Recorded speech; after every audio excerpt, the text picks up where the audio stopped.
Live from the campus of Penn State University, this is PSN News. It's Monday, October 31st. We have all you need to know about a Penn State student facing misdemeanor charges, as well as details on the upcoming visit of Governor Democratic nominee Josh Shapiro. We also have more on the rising flu hospitalizations across the nation, along with entertainment, sports, and weather. Stay tuned.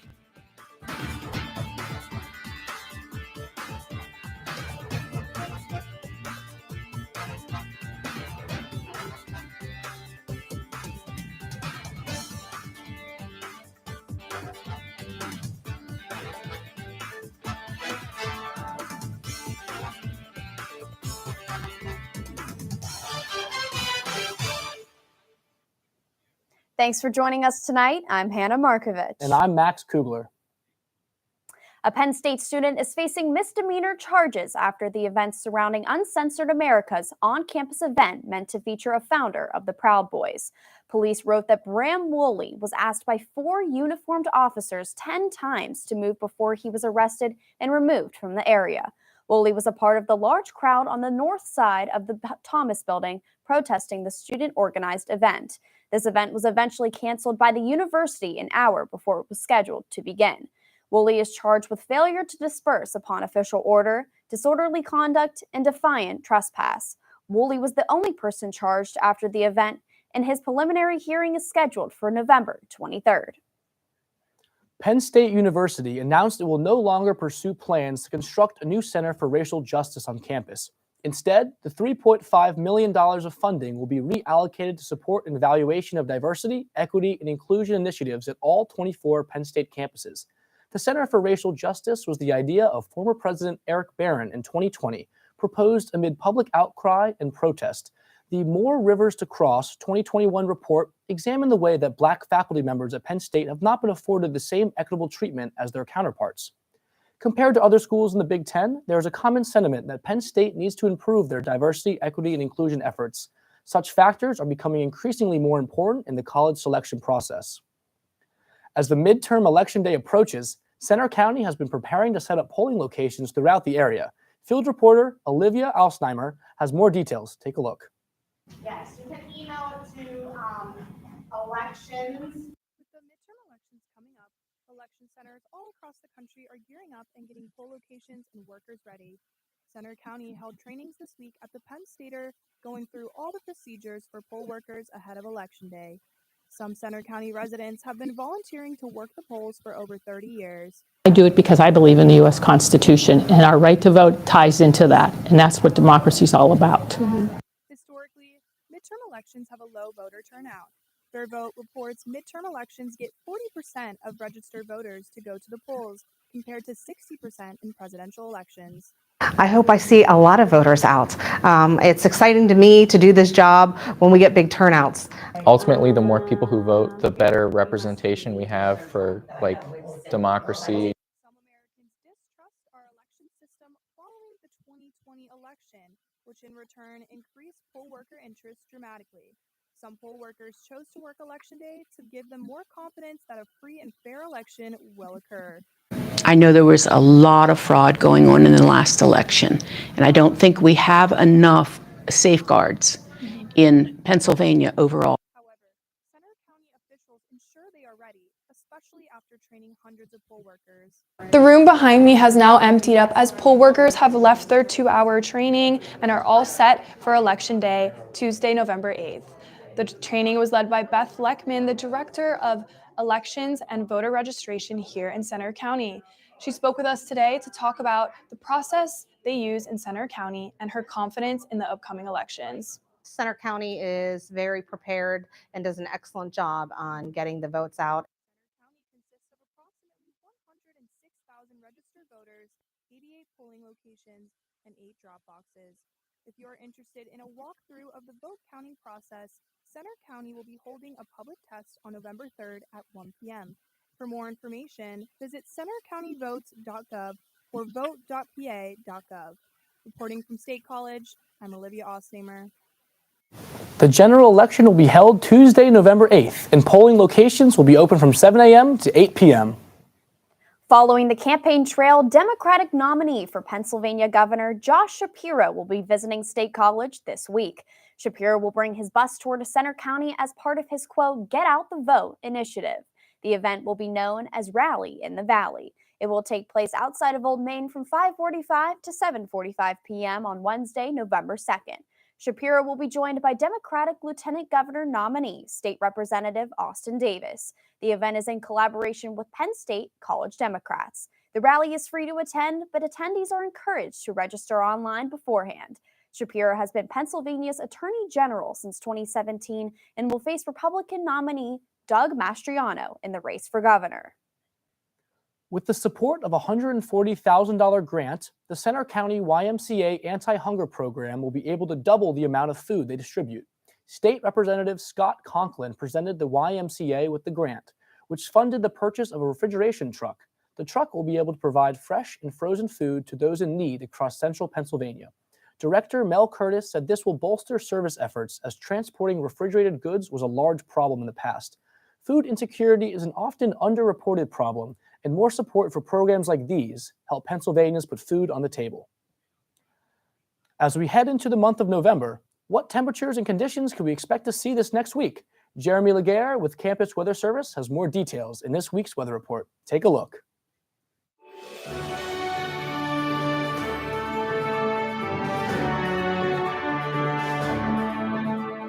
From the students of Penn State Meteorology, here is your Penn State Campus Weather Service forecast. Hello, everybody. I'm student meteorologist Jeremy Laguerre here with your forecast. Right now, looking above Penn State campus, looking above Beaver Stadium right now. We're looking at mostly cloudy skies right now. It looks pretty gray out there, and we do have some scattered showers in our area currently.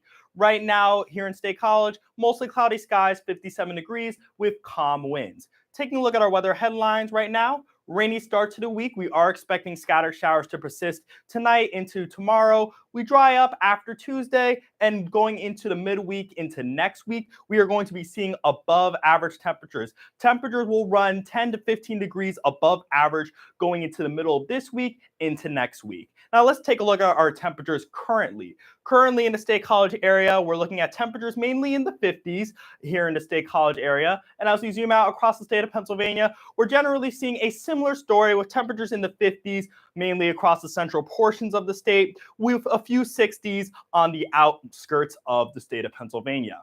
Now, taking a look at our local radar right now, we do have some scattered showers around here in our area, and we have clouds all across the state of Pennsylvania right now.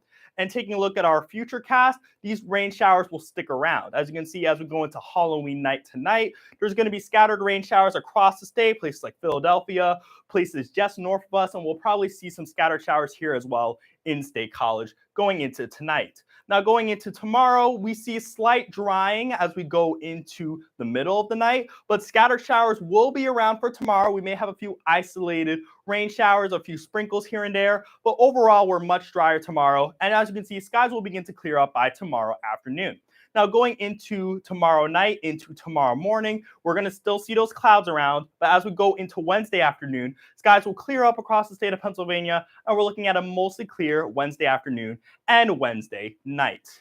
Now, happy Halloween to everybody who is watching. As you can see, for our Halloween forecast, we're expecting mostly cloudy conditions, temperatures in the 50s, so we'll be relatively warm, but we do have those scattered showers out there. So if you are planning on trick-or-treating, you're probably going to want to bring a raincoat. Taking a look at our forecast for tomorrow, 64 degrees is the expected high, mostly cloudy conditions with a few scattered showers, isolated showers around the area. Now taking a look at our 7-day forecast, isolated showers for tomorrow. We dry up by Wednesday and sunshine will return. As you can see, we are well above average for this time of year. We're running 10 to 15 degrees above average. 67 degrees is the high for Wednesday. Going into Thursday, we're mostly sunny with temperatures still in the mid-60s. We're seeing similar conditions for Friday and Saturday with clouds and sun around, but overall, very warm, very nice conditions for this time of year. We are approaching almost 70 for Saturday, and then Sunday we're expecting to hit 70, and we may get into the low 70s going into Sunday into Monday with partly cloudy conditions. A few showers possible on Sunday, but overall it's going to be feeling like September out there going into the early part of November. I'm Jeremy Laguerre. I hope everybody has a great evening.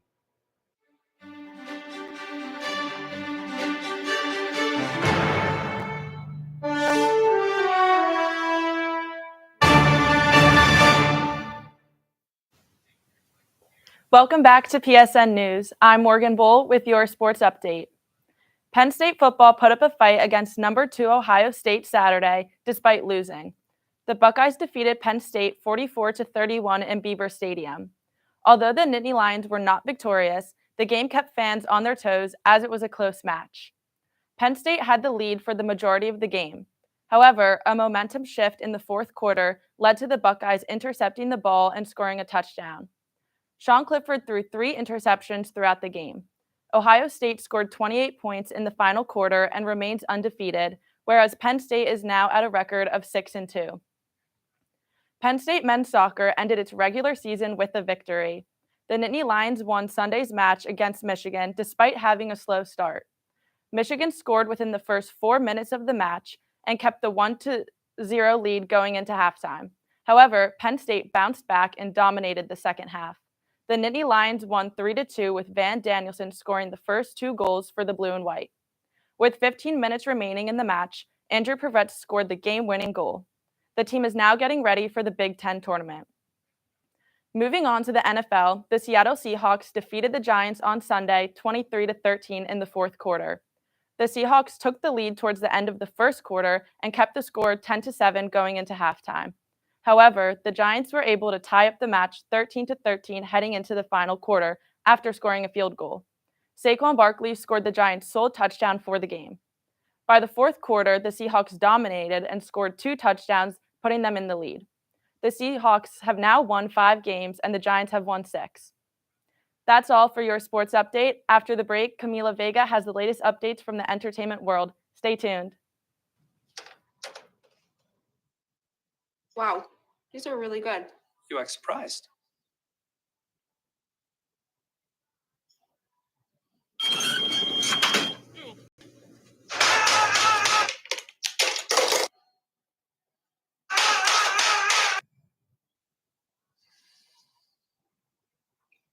Practice makes perfect. You don't have to be perfect to be a perfect parent. There are thousands of teens in foster care who don't need Oh! Checking your fantasy league? Nah, just my 401k statement. Nice. Where'd you find the money for that? I just been saving a little every month. I can't seem to save anything. Well, what about all this? What about the money you're spending? What money? It's gone before I can get my hands on it. We got a pizza for a Todd. Hey, can somebody spot me? When it comes to financial stability, don't get left behind. It's 547. All right, you ready for some baseball trivia? Let's do it. What year produced the most no-hit games in the big leagues? 7 no-hitters in 1990. Wow, that's right. Now a question that's not trivial. How many children will witness bullying this year? The answer, 3 out of 4. 75%? That's right. How many of them will say something? Kids want to help, but don't know how. Teach them how to stop bullying and be more than a bystander at stopbullying.gov. So good to see you guys. So, what's up? Oh, we finally bought a place. Holy cow. You seriously have enough saved to do that? We've been putting a little aside each month. Jeez, at the end of the month, we have nothing left to save. Yeah, I have no idea where it goes. Well, you're spending a lot on... Was it good? Oh, God. Oh, how is my account overdrawn? When it comes to financial stability, don't get left behind. Get tools and tips for saving at feedthepig.org. Welcome back to PSN News. I'm Camila Vega with your entertainment update. The Center County Film Festival has made its way back to State College. The week-long festival is a combination of movie screenings, special guests, and events. The annual festival will showcase over 50 films in different genres. Some categories include thrills, pride, documentaries, and dramas. They'll also showcase student films from our very own Penn Staters. In-person screenings will be held throughout the week in both the State Theater downtown in downtown State College and the Roland Theater in Phillipsburg, Pennsylvania. Screenings will come to an end with Q&As, and viewers will get a behind-the-scenes insights to the showcase films. If you want to find out more information, check out their Instagram at CenterFilm. Kevin Hart put smiles on Penn State students last week after his show at the Bryce Jordan Center. The performance was part of his Reality Check 2022 tour. The last time the star visited the BJC was in 2018 for his Irresponsible tour. Despite parking spaces being at full capacity, tons of people made their way to the event Thursday evening. If you were wondering why you didn't catch a glimpse of the show, on social media, it was probably because of the show's no phone policy. Attendees had to leave their phones in designated pouches and they could only use them in designated areas. So if you missed it, you'll have to wait for the next one. It was a big week for Bachelor Nation fans. Bachelor in Paradise couple Serena Pitt and Joe Amabile tied the knot in a surprise wedding in New York. The couple held a small ceremony in a courthouse, but they have plans of a larger wedding celebration next year. They aren't the only Bachelor Nation couple with good news, though. Dean Ungler and Kaylin Miller-Keys confirmed their engagement last week. The two met in Bachelor in Paradise in 2019 and had been dating since. But it doesn't end here. Bachelor in Paradise is currently streaming its 8th season, so there might be some more happy endings at the end of November. That's all for your entertainment update. After the break, interview anchor Carly Knowlton will be speaking to Jenna Mond, an employee at Penn State's Berkey Creamery. Stay tuned. Wow, these are really good. You act surprised.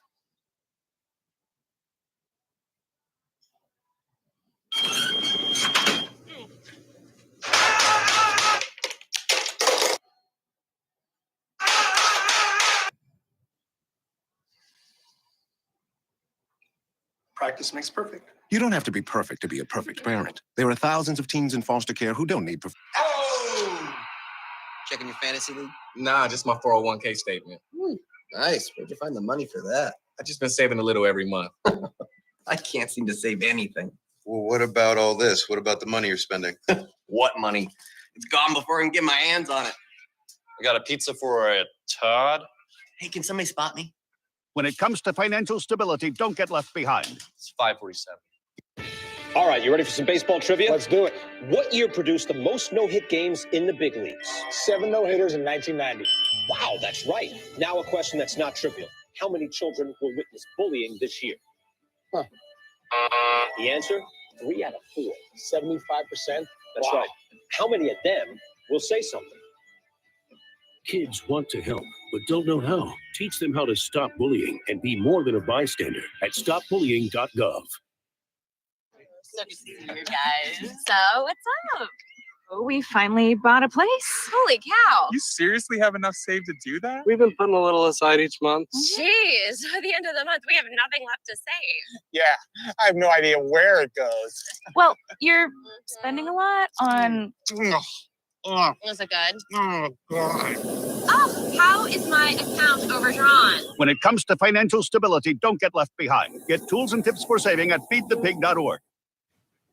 Hello and welcome back to PSN News. I'm Carly Knowlton. Here with me tonight is an employee at the Penn State Berkey Creamery, Jenna Mond. Thank you so much for coming in tonight, Jenna. Yeah, happy to be here. Thanks for having me. So I want the inside scoop. What is it like working at the Berkey Creamery? It can be really hectic. We're always having new flavors come in, and especially with this past football game, it's been crazy, lines out the door, but I really like it. I was walking home from the game and I saw the line was like towards East Halls. Like, does that get overwhelming for you? I'm a hospitality major, and so I'm actually looking to work in food and beverage. So a line that long, actually, I kind of like the adrenaline rush. It keeps me going, and you don't really look at the time, so the time goes really fast. Oh, well, at least it's not boring and you're just standing there like waiting for the next person. When did you start working here? It's actually been 1 year ago today was my first shift, which I didn't even realize, but it's crazy. It's been a whole year at the creamery, yeah. Wow. And did you work over the summer as well? Because I know you were here in the summer as well. I worked a couple shifts with some university policy. I had a certain amount of hours I could work, but I worked a few times, got to see the summer flavors, so it was pretty cool. What are some summer flavors that you have? We had Arboretum Breeze, we had the Arts Fest, so we had Festival Fudge, and Rustig's Roseberry as well. So all kind of fruity flavors for the summer. Festival Fudge sounds good. I've never had it, but No? I didn't work during Arts Fest, but I heard it was good. All right. So you're a student here at Penn State. You're a sophomore. How many hours do you typically work a week? So the standard for creamery workers is 1 weekday and 1 weekend. So it ends up being around anywhere from 6 to 8 hours, depending on what time of the day you're working. Okay. So, and then if you want to do a third shift, it could be up to 12 hours. Wow. Wow. So what are the most popular flavors, would you say? And what are the least favorite flavors? The most popular is definitely going to be the Death by Chocolate. And also we sell grilled stickies. So definitely the grilled stickies ice cream. My favorite is actually, we just put it out yesterday. It's the pumpkin pie. It won't be out that long. So definitely check it out. I would recommend it. The least popular, it's definitely some controversy among some creamery employees. I would say the whiteout, which we just put out for the whiteout game. It's butter popcorn ice cream with white chocolate. Some people think it tastes like you're eating a spoonful of butter. I personally like it this year. I think they updated the recipe. I think it's pretty good. And the other would be tea berry, which I believe is some kind of plant. It tastes like a mix of bubblegum and mint, but I personally think it tastes like Pepto-Bismol. So definitely controversy among some employees that work there. Interesting. Okay. I suspect that Death by Chocolate will be the most popular. Mhm. That was my first flavor I think I got when I was a freshman here. Yeah, you kind of have to get it. So I'm a tour guide at Penn State, and we always say there's 2 rules at the creamery. One is that you can't mix flavors. Do you know the reason behind that? So the reason that the general public is familiar with is because it's supposed to be so good that you only want one flavor. But I think the actual reason is for food safety concerns with cross-contamination. Even though we do have a whole special allergy procedure, it's still, we want to keep the flavors all isolated. And also, if we're behind the counter and you want 2 flavors, you could have flavors from different bins, so we'd be bumping into each other and it would kind of mess up our process. Oh, I never thought about that. You're Yeah. right, because you have to, or like you pay and then you go to the specific like stand. Yeah, Does that make sense? You and wouldn't then be we bumping into call each other. out the flavor depending on who's at that bin. We'll call it out to that person. So we'd kind of just be bumping into each other. That makes a lot more sense. Okay, that makes sense. So when you're working, can you get some free ice cream, or strictly you're just with the customers? If there's no customers, we can sample, but because of the food concerns, we have to go in the back. But we always sample. We're trying the new things that get put out. And then we do get free ice cream as employees, which is a nice perk. That is so nice. So do you think you'll keep working here in the future? I would like to. I think it's already been a year. I might as well see how long I can go. The people there are really nice, really like the environment, and yeah. All right. So would you say your favorite flavor was? I like the pumpkin pie, which is out Pumpkin right pie. now. What does that taste like? Just pumpkin? Yeah, it has it's pumpkin ice cream with pumpkin pie pieces in it. Okay. And I just think it's really good. It's something different, and definitely the creamery is really good at flavors that you can't find anywhere else. So I think it's one of those. Okay. Yeah, it's cool how they always have different flavors coming in and out. Do you know, like, do they make new flavors often or not really? So they actually just made a new flavor this past month. It was called For the Glory peanut fudge cluster. It was peanut butter ice cream with almonds and chocolate swirl. And then they also renamed the coffee mocha fudge. They called it Jet Set Java. I don't know how often they make new flavors besides that, but we do have every month we have a feature flavor. So it's usually a flavor that's in limited supply. So like the summer flavors. And then August, we had August pie. September, we had cinnamon caramel apple. And then this past month was Monster Mash. Oh, Monster Mash, I love. That's cool that you have different flavors all the time, because then it keeps your customers and the students coming back. Yeah. And it's like, oh, I've tried every flavor. No, you haven't, you know? Yeah. So what are your hours like? So I work Sunday mornings and Tuesday close. So everyone has to work a weekend. So we all get exposure to those football game days, and then also in the spring with hockey weekends as well. But it's I like working there because it kind of forces you to have a good balance between your academics and your work life. And then also at the creamery, you can have fun while you work. So That's so true. That's a good point. When I came to Penn State, I knew I wanted to get a job somewhere, but I really wanted to work at the creamery because I love ice cream. And I was like, oh, I can't work Sundays. So, but yeah, that's good that you enjoy your job and everything and keep it nice and fresh. We'll see. Yeah. Thank you so much for coming in today. I really appreciate your time. And I learned a lot about the creamery that I didn't know. So I appreciate it. Next up, Hannah and Max will bring us the latest news from across the nation. We'll be right back. Wow, these are really good. You act surprised.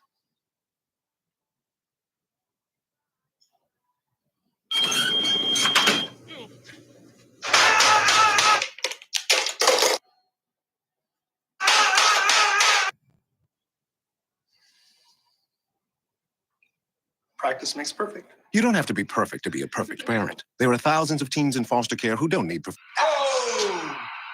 Checking your fantasy league? Nah, just my 401k statement. Nice. Where'd you find the money for that? I just been saving a little every month. I can't seem to save anything. Well, what about all this? What about the money you're spending? What money? It's gone before I can get my hands on it. I got a pizza for a Todd. Hey, can somebody spot me? When it comes to financial stability, don't get left behind. It's 547. All right, you ready for some baseball trivia? Let's do it. What year produced the most no-hit games in the big leagues? 7 no-hitters in 1990. Wow, that's right. Now a question that's not trivial. How many children will witness bullying this year? Huh. The answer? 3 out of 4. 75%. That's right. How many of them will say something? Kids want to help, but don't know how. Teach them how to stop bullying and be more than a bystander at stopbullying.gov. So good to see you guys. So what's up? Oh, we finally bought a place. Holy cow. You seriously have enough saved to do that? We've been putting a little aside each month. Jeez, at the end of the month, we have nothing left to save. Yeah, I have no idea where it goes. Well, you're spending a lot on... Oh, Was it good? oh, God. Oh, how is my account overdrawn? When it comes to financial stability, don't get left behind. Get tools and tips for saving at feedthepig.org. The Center for Disease Control and Prevention is reporting that flu-related hospitalizations have risen dramatically nationwide in recent weeks. The team lead of the domestic influenza surveillance team at the CDC, Lynette Brammer, says, quote, "We haven't seen this level of activity this early before," end quote. Typical flu seasons usually don't pick up until December. These numbers are rising across all age groups, especially children. The Department of Health and Human Services reports that 76% of pediatric hospital beds nationwide are full. The CDC has been monitoring patients for symptoms such as a fever of at least 100 degrees Fahrenheit, a cough, and/or sore throat. Doctors also warn that other infections can follow severe cases of the flu, such as pneumonia. The CDC recommends everyone 6 months and older get an annual flu shot. 8 people were found dead in a burning Tulsa area house this past week. Witnesses told police that the family who had lived in the house had 2 adults and 6 children. The town of Broken Arrow is Tulsa's largest suburb and historically has been a safe place. The deaths are being investigated as homicides, but police spokesman Ethan Hutchins said there is, quote, "a lot of moving parts to the situation," end quote. No other information is being released at the moment as the story continues to develop. The gunman who killed 2 people and wounded several others in the St. Louis, Missouri shooting was flagged by an FBI background check. Police reported gunman Orlando Harris was able to purchase the AR-15 style rifle he used in the attack from a private seller back in 2020. When Harris first tried to purchase a gun from a licensed dealer, the initial background check blocked the sale. Authorities say Harris's family noticed his mental health deteriorating. When his mother found the rifle in their home, the family immediately contacted police. Missouri currently does not have a red flag law which allows police to confiscate a person's gun if they are at risk of causing harm to themselves or others. St. Louis police arranged for the rifle to be given to a third party known to the family, but somehow Harris had the rifle back the morning of the shooting. Within minutes, officers arrived to the scene and engaged with the shooter in a gunfight. Harris was pronounced dead at a local hospital. An unprecedented hand count of mail-in ballots has been put on hold in a rural Nevada county after the state Supreme Court ruled the process as illegal. Objections raised by the Nevada American Civil Liberties Union led to an investigation of the volunteer-led tallying efforts. Claims include that an ACLU observer was escorted out of the counting room by a volunteer, which led to an escalated concern over the ethicality of the vote counting. Following the claims made by the GOP after the last presidential election, concerns of voter fraud is becoming a more and more pressing matter in the nation.